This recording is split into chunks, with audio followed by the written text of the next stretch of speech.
Hi, my name is Caroline, and this is my Italian Greyhound Dash wearing one of my Martingale collars. Thanks for tuning in today. In this video, I'll be making this Martingale collar. Martingale collars are necessary if you have a sight hound, such as a Greyhound, Whippet, or Italian Greyhound. This one specifically is made for my Italian Greyhound Dash. The materials you'll need for this project are, you'll need your sewing machine with coordinating thread with your fabric. You'll just need a small amount of fabric. You need a ruler to measure with. You need scissors to cut your fabric with. You will need a fleece. This will be the back of your collar. You'll also need a small amount of nylon webbing. You'll need 3 D-rings, and then you'll need a lighter. And I'll show you this really neat trick, and it finishes off the edges of your nylon. And that's about it. Before you get started, you'll need to measure the circumference of your dog's neck. My dog's neck was about 9 inches in circumference. I'm going to cut my fabric to 10 inches wide. Now, here's the tricky part. I cut my fleece to 2 inches wide, but I will cut my front-facing fabric to 3 inches wide. So, measuring 3 inches.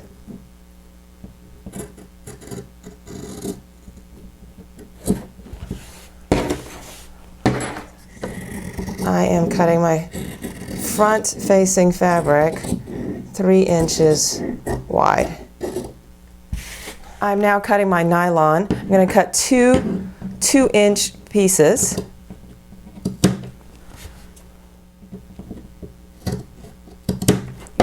And then leave approximately a 4-inch piece. And then I'm going to make sure the edges don't fray by using my lighter.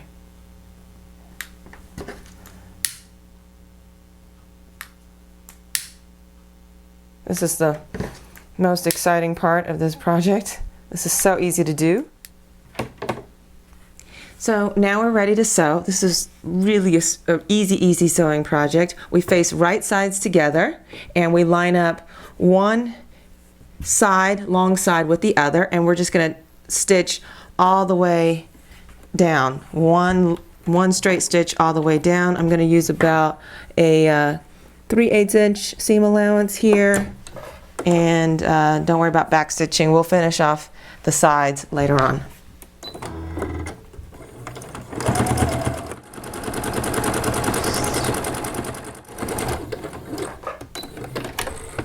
Alright, so we've done our first side. Now here's the funny part. We're going to short this. So now we've got right sides together. This side with the fabric is obviously wider than our fleece side. We're doing this on purpose.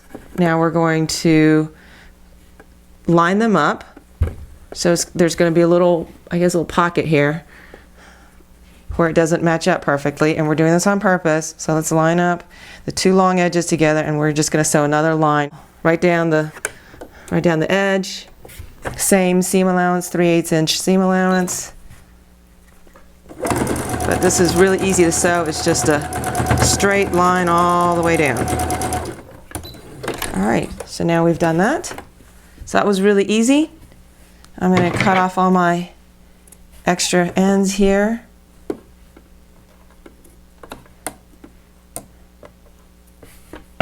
And then we're going to turn it inside out.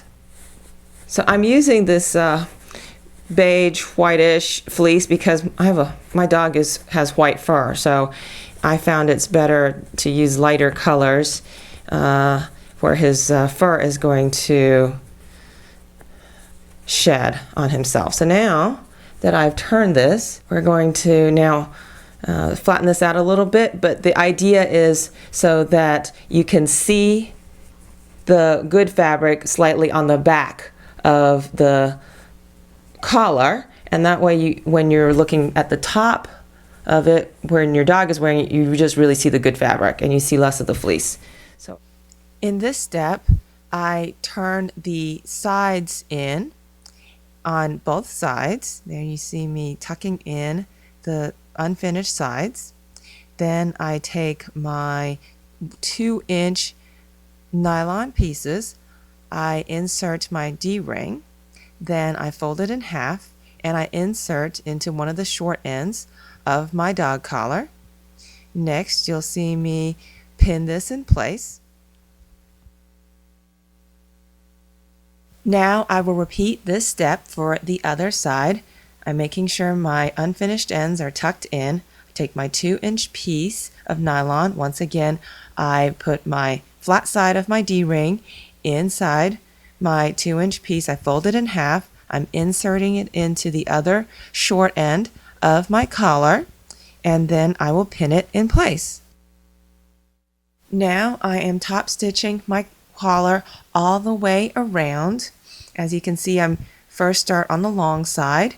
Then as I get to the short end, I remove the pin, and then next I will sew the short end 3 times. So here's the first time sewing across the short end. The reason I'm sewing across the short end 3 times is because I'm holding my nylon piece in place, the D-ring in place. I want to make sure that time is very secure. So here is me sewing the second time, and then I will sew across the short end a third time, and then I will continue sewing all the way around on the other long side, and then I'll repeat the same process for the other short end.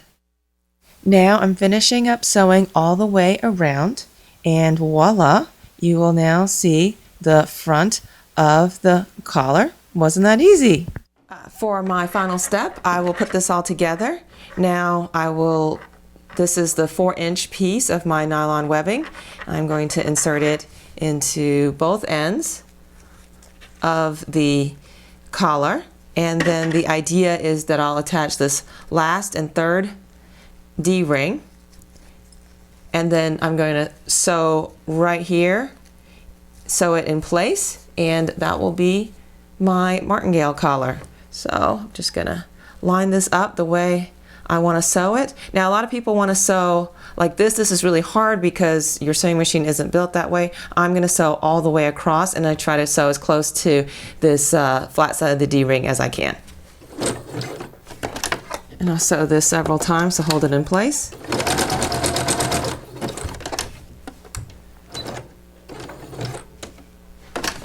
And that's about it. Cut off the ends, and it's ready to put on your dog.